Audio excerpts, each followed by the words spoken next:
Welcome back to another episode of the vlog. As you can see, it is officially snowed here in Ottawa, which means winter is coming. But that's okay. Hopefully, for today's sake, I hope that the snow melts before the end of the day, because we're going to the pumpkin patch that my family goes to every year later on this afternoon with my family. So hopefully the snow is gone for that. I mean, it wasn't too heavy to begin with, so we should be okay. At least, I will say, at least the snow isn't bad as it is in Manitoba right now. For those of you watching that don't know, I grew up in Manitoba, and I just actually messaged my group chat asking if some of my friends could send me photos of the snow in Manitoba so I can show you here. And I kid you not, within 60 seconds, every group chat member, all three of them, flipped me photos of the weather, the snow outside Manitoba. Looks like full-blown winter there right now. And I mean, if you look outside here, it's really not that bad. Most of the snow is already melting, so I really can't complain that badly.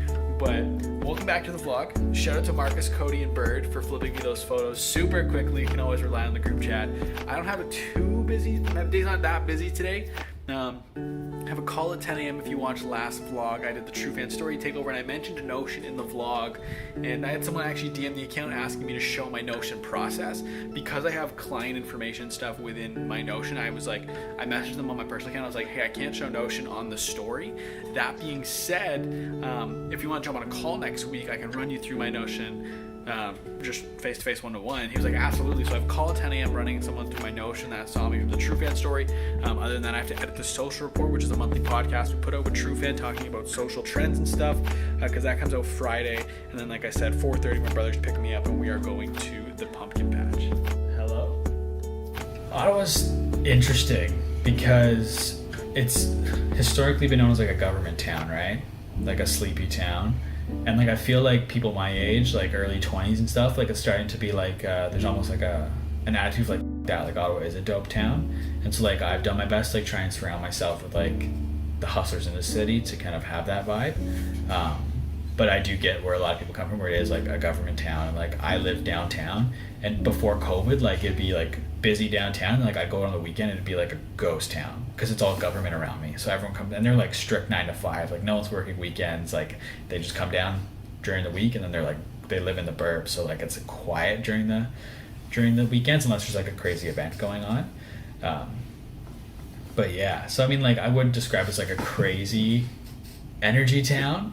I mean, it's slowly starting to become more like that. Like I said, I try to surround myself with the hustlers in the city and have a good network. But yeah, so it's not like the most energetic town, but I think it's slowly starting to change a little bit. New York's. No, I don't think I'd consider moving. I think like just the energy in New York was like, maybe I'd go to Toronto because it's probably the closest comparable within Canada to New York. Thought about it briefly, where I was like, 'cause I used to be really into the creative side. Like I like to do like fun videos and the crispy B-roll and shit. And I was like, maybe I'll apply for a job with Gary Vee, just because like I knew some people on his team. So like maybe I'd try and do that, but that would just be like, I'm glad I didn't, because that's like low money for a lot of work in an expensive ass city. Like I knew guys, like one of the guys I interviewed was like a 2-hour train ride every day just to get into work because he was so far outside to save money on rent and like just crazy shit working for that team. So I didn't end up even trying, and I thought about it very, very briefly, and I had a whole plan where I was going to film like a Gary Vee type vlog with my friends who had his own business and like tried, but I didn't end up doing it. But I thought about it for like a very finite amount of time, just because the energy there is crazy. A lot of work, like literally, like the way I explain it to people, like the first podcast I ever recorded with someone at Vayner was Caleb, and I was at Vayner when I went to New York, and he literally brought us, we met him, we went upstairs, and he's like, how long is it going to take you to set your gear up? And I was like, probably like 3 minutes. He's like, okay, sweet, I'm going upstairs, I'll be back down in 2 minutes.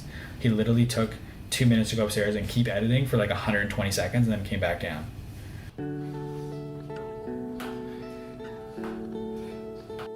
Back to work now after my gym and lunch break. My brother's picking Hallie and I up at 4, so I've got about 2.5, a little more than that, hours here to get the rest of my work done for the day. I got a podcast to edit that has to come out on Friday.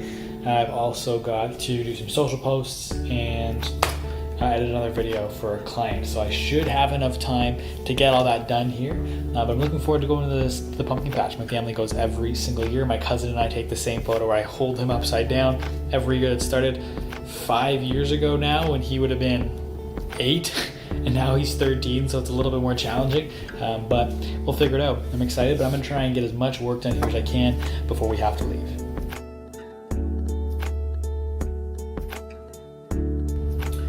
I just thought of a great idea for... Amazing timing. I just thought of a great idea for my TikTok. I've been trying to figure out what exactly I should post on TikTok. So far all I've come up with is basically repurposing my tweets and my LinkedIn posts and basically like talking about them in video form instead of writing them in a tweet. But I just had a good idea that I think will map well to the way people, similar to other content I've seen on TikTok, but using it in a way that makes sense for me. And so I'd call the series Awesome Entrepreneurship Stories. And basically in 60 seconds, I'd break down the story of someone's business from basically inception to where they are now.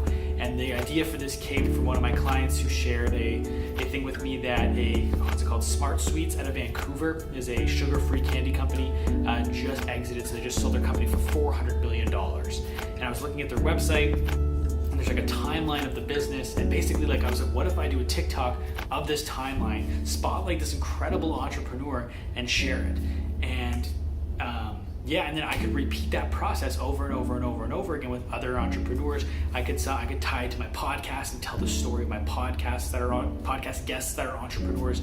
So I'm really excited for this content. I'm going to try and film the first one with the founder of Smart Sweets, telling her story. I'll put it in here if I do use it, or if I do film it and make it. But yeah, I think I could just repeat this process over and over and over again, and I'm pretty excited at this TikTok content idea.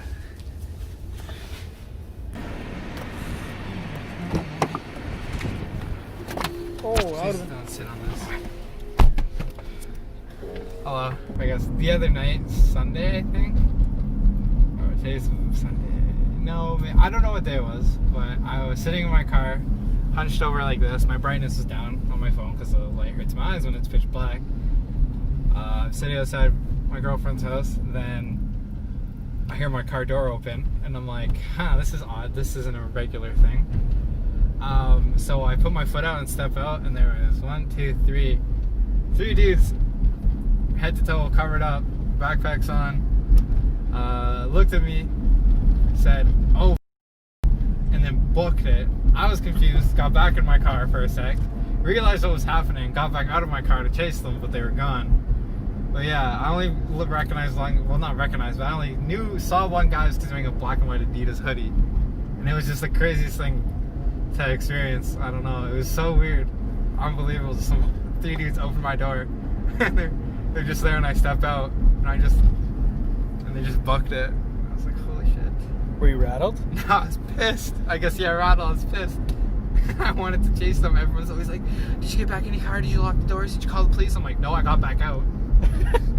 And tried to find them. But yeah, it was just a shock. I didn't know what to do at first. Did you end up calling the police? No, I just got back in my car. That happened. Hello, darling. How are you? Good, how are you? Good. Are you staying in the car? Yeah. Okay. Are you going to have a hug or no?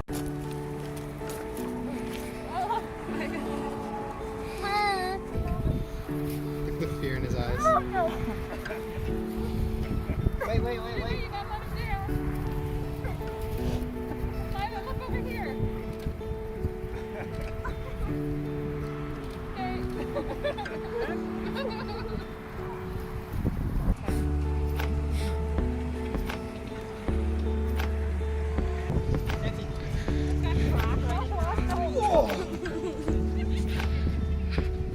I hate the mask. Look how low this thing is. My freaking fat old turkey neck sticks out. Gobble, gobble, gobble. Just do burnout and drift. Hello, and welcome to OnStar. Your OnStar account is currently inactive. Please push the blue... Uh-oh.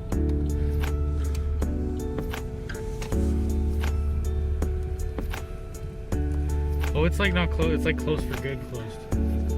Look at the back wall there. They've taken off all the like signage and stuff. And okay, I've got a long list here. Okay, a Angus burger combo, The fries and Pepsi? Fries and a Pepsi, yeah. And everything on the Angus? No, just lettuce, onion, and tomato. Anything else today? Oh yeah. With lettuce and mayo on it.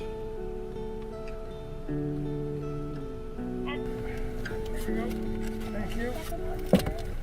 I'll drop that. Okay, thank you. Thank you. No problem. It's the biggest Harvey's bag I've ever seen. Back home now, did not vlog much else for the rest of the night, just enjoyed my time with my family. But thank you so much for taking the time. If you've watched this far, stuck to the whole vlog, thank you for checking it out. Make sure to like, share, and subscribe, and I will see you in the next video.